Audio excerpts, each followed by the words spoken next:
wanneer ons hierdie gedeelte lees, dan is dit baie duidelik wat Jesus vir ons hier sê gaan gebeur. En dit is so dat baie mense hulle ore toemaak en nie wil luister na preke nie en nie kerk toe kom vir preke nie, glo dit of nie. Of wat net kerk toe kom om te sê ek was Sondag in die kerk. Maar wanneer Jesus hier praat, is dit tog die moeite werd om aandag te gee aan dit wat hy vir ons sê. Die disippels stap eers verby en wys vir hom die tempel en hoe groot die tempel is en hoe mooi dit vir hulle lyk. En Jesus antwoord hulle dan en sê hierdie tempel sal daar nie een baksteen oor wees nie. Nie een sal op die ander een oorbly nie. Natuurlik weet ons dat Jesus verwys na die verwoesting van die tempel in 70 na Christus, want 70 na Christus was Jerusalem ingeval en die tempel was verwoes en daar het nie 'n steen op daardie een oorgebly nie. Wanneer Jesus dit sê, is daar twee belangrike dinge wat ons in gedagte moet hou. Die een is dat die vernietiging plaasvind in hulle eie tyd, want hy sê ook in hierdie gedeelte, dit sal binne julle leeftyd plaasvind. Met ander woorde, die tempel sal verwoes word in hierdie tyd. Maar daar's ook 'n tweede betekenis hieraan. En dit is dat daar 'n tyd gaan kom wanneer God gaan oordeel. En wanneer hy kom oordeel, gaan hy ook die wat geoordeel word deur God se straf laat gaan. So die wat ore het om na Jesus te luister, moet hoor wat Jesus vir elkeen van ons vandag sê. Want hierdie raak elkeen van ons, soos wat die res van die Bybel ons ook raak. Jesus begin dan sy antwoord op vir die disippels deur vir hulle te sê, pas op dat mense julle nie mislei nie. Pas op dat mense nie vir julle allerlei dinge sê en dinge doen wat julle mislei nie. Hulle vra ook vir hom, wanneer gaan ons weet, wat is die teken dat dit die tyd is dat u gaan terugkom? En Jesus sê vir hulle, pas op, daar's baie mense wat hulle self voordoen as 'n Christen. Daar's baie mense wat vals is, daar's baie profete wat vals is, daar's baie vals Christusse, vals Messias. En hiermee wil hy vir ons sê, daar's baie mense wat preek, daar's baie mense wat oor hom praat, maar nie almal praat die waarheid nie. En dit wat Jesus daar sê is ook geldig vir ons vandag. Ons moet vandag ook doodseker maak dat wanneer iemand oor Jesus praat, hulle nie oor Jesus praat vir eie gewin, of hulle eie sak, of hulle eie eer, of hulle eie roem nie. Maar wanneer iemand oor Jesus praat, moet al die eer na hom toe gaan. Dieselfde gesindheid moet in hierdie predikers wees wat daar ook was in Jesus Christus in Filippense 2, waar ons lees dat Jesus was God, maar hy het homself verneder deur die gestalte van 'n slaaf aan te neem en hy het homself verder verneder om te sterf aan die kruis. So wanneer ons vandag na predikers of na Christene luister en ons hoor nie die gesindheid van Jesus nie, dan weet ons dis vir ons 'n rooi lig. Wanneer Christene praat sonder die gesindheid van Jesus, dan weet ons dit is ook vir ons 'n rooi lig wat aangaan. En daarom moet ons baie versigtig wees om sommer net enigiemand te glo of sommer net agter enigiemand aan te gaan. Ons lees in Openbaring, lees ons ook dat daar baie vals profete gaan wees en dat die dier uit die see en uit die aarde juis mense mislei met wonderwerke, met groot tekens wat hulle doen. En vandag se tyd, en Jesus het ons ook gewaarsku, die mense gaan allerlei wonders doen om mense se koppe te swaai om agter hulle aan te stap. En dit gebeur vandag nog steeds, dat baie mense agter mense aanstap en predikers aanstap en geloofsgeneesers aanstap en agter mense aanstap waar daar groot dinge in hulle dienste gebeur omdat daar allerlei dinge is wat mense se aandag trek. Storm mense agter 'n klomp geestelike mense aan. Maar Jesus sê, pas op dat mense julle nie mislei nie. So wat is die ou tyding waaraan ons vashou? Wat is die goeie nuus? Die goeie nuus is baie eenvoudig en dit is Jesus is ons verlosser, hy het aarde toe gekom om ons te red van ons sonde. Hy gee vir ons 'n nuwe lewe en hy verwag van ons om sy getuies te wees. Maar daar's baie mense wat 'n plus bysit by Christendom of 'n plus bysit by gelowige wees. Jy moet nog net hierdie inligting ken. Jy moet nog net hierdie kursus doen. Jy moet nog net so groei in jou geloof, dan sal jy insig in hierdie dinge hê. Daar's baie mense wat met hierdie idee loop en 'n klomp Christene wat sê en verwys na ander mense as groot Christene. Kry nie 'n groot Christen nie. Jy kry net 'n groot God. En jy kry volgelinge.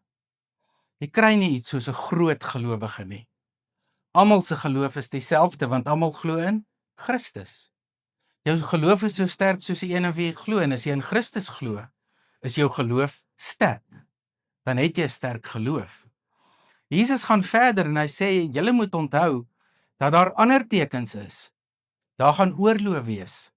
Daar gaan gerugte van oorloë wees. Daar gaan aardbewings wees. Daar gaan 'n skaarste wees aan kos. Mense se liefde gaan verdwyn. Mense gaan mekaar haat. Mense gaan mekaar om die lewe wil bring. Mense gaan mekaar niks gun nie. Mense gaan so selfsugtig lewe dat hulle aan niemand anders dink behalwe as aan hulle self nie. En dan sê Jesus, hierdie is tekens van dinge wat nog kom. Hierdie is tekens dat daar erger dinge op pad is. Maar nou is daar baie mense wat sê, hierdie is die tekens van die tye, die oorloë, die gerugte van oorloë en al hierdie dinge is nou die einde en nou is ons in die eindtyd. Terwyl Jesus sê, hierdie dinge sal oor en oor gebeur. In Matteus 24 lees ons dat hierdie dinge weer sal herhaal. En in elke generasie word hierdie dinge weer raak gesien. Oorloë kom al van voor Christus af. Oorloë is reg deur die geskiedenis. Aardbewings kan jy gaan navorsing oor doen en sien watter groot aardbewings daar in die geskiedenis al was. Daar's vandag steeds aardbewings. Daar's nog steeds kosnood. Mense het mekaar nog steeds nie lief nie. Mense leef nog steeds in haat. Mense wil mekaar nog steeds uit die weg uitdryf. Mense wil nog steeds sonder liefde optree. Want die liefde verdwyn, sê Jesus. Daar is nie meer liefde vir mekaar nie. Oor die algemeen het mense mekaar nie meer lief nie. Mense leef dus vandag met selfinsig, skryf die filosoof. Selfinsig is ek is slim. Ek het kennis. Ek weet alles wat die mense vir my gaan sê. Maar die filosoof sê, mense leef nie meer met 'n self-concern nie. Mense is nie meer bekommerd oor hulle self nie. Mense dink omdat hulle insig het en omdat hulle slim is en al die kennis in hulle koppe het, is hulle okay. Mense dink dat hulle kognitief met hulle brein alles kan uitsorteer. Maar Jesus leer ons hier dat ons bekommerd moet wees oor onsself. Jy moet oor jouself bekommer. Moenie oor ander mense bekommer nie. Moenie oor mense gaan bekommer wat dit doen of dat doen of ander mense aan die buitekant van jouself nie. Dit gaan hier oor 'n self-concern. Is jy vir jouself so belangrik dat jy concerned is oor jouself? Dat jy wil kyk waarheen jy gaan as jy doodgaan? Of pla dit jou nie? Pla dit jou nie wat gaan gebeur as Christus terugkom nie?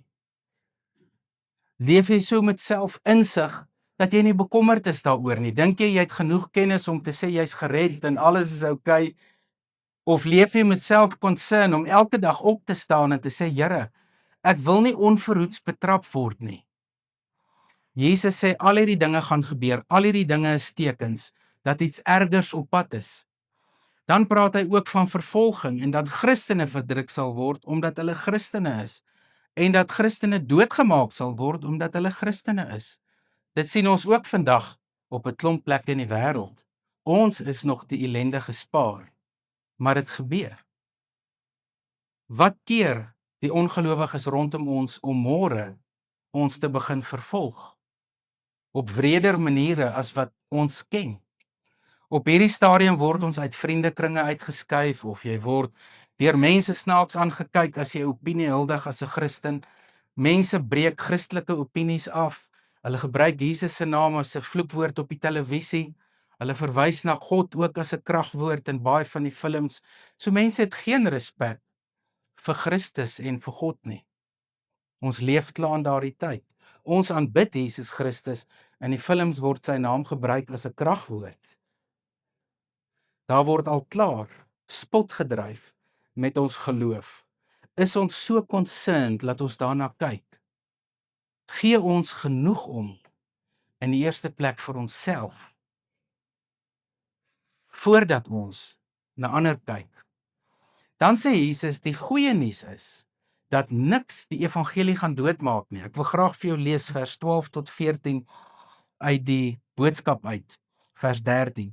So kan julle seker wees, dat julle vir ewig saam met hom sal leef. Hy sal daarvoor sorg.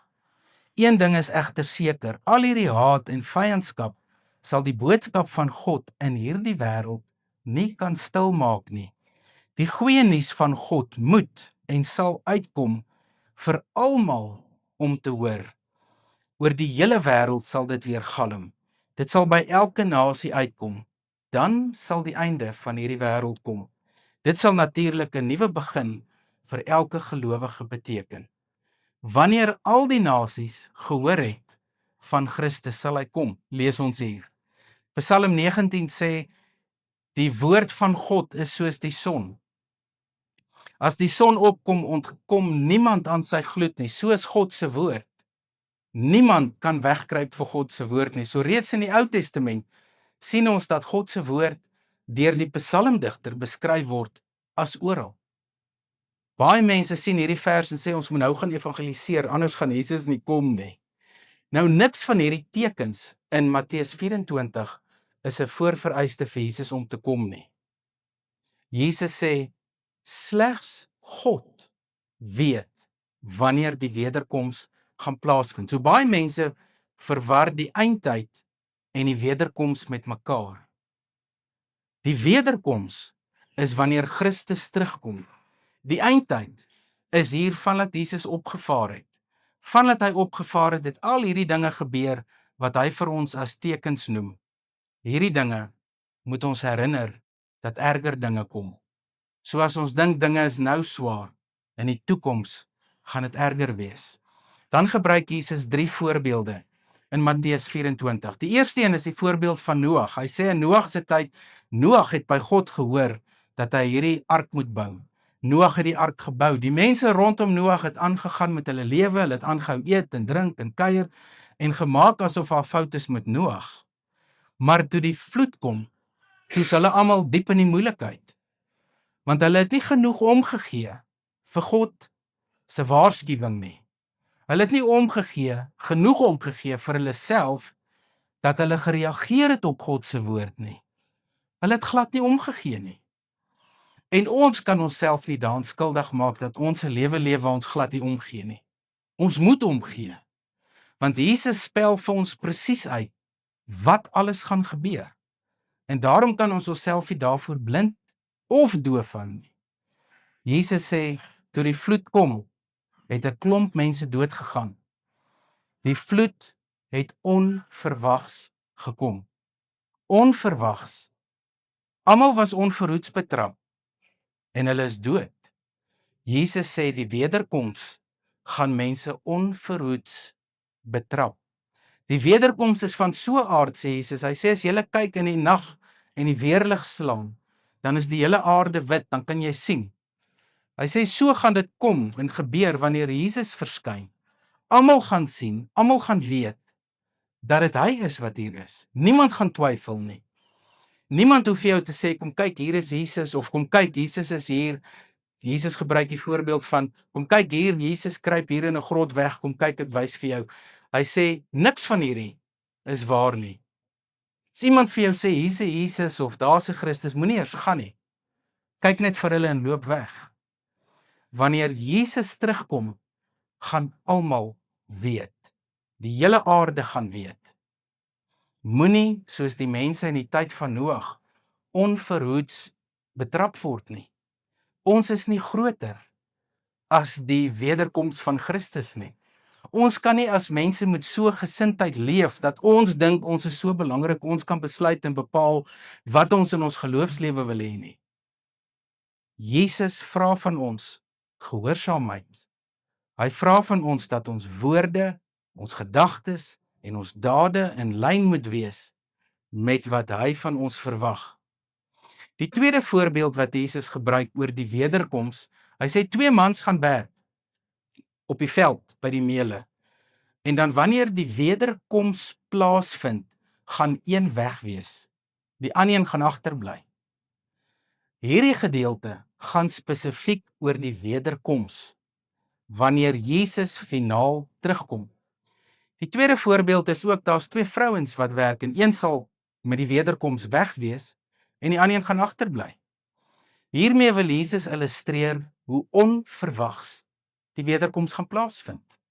Niemand van ons weet in elk geval eers wanneer ons doodgaan hier op aarde nie.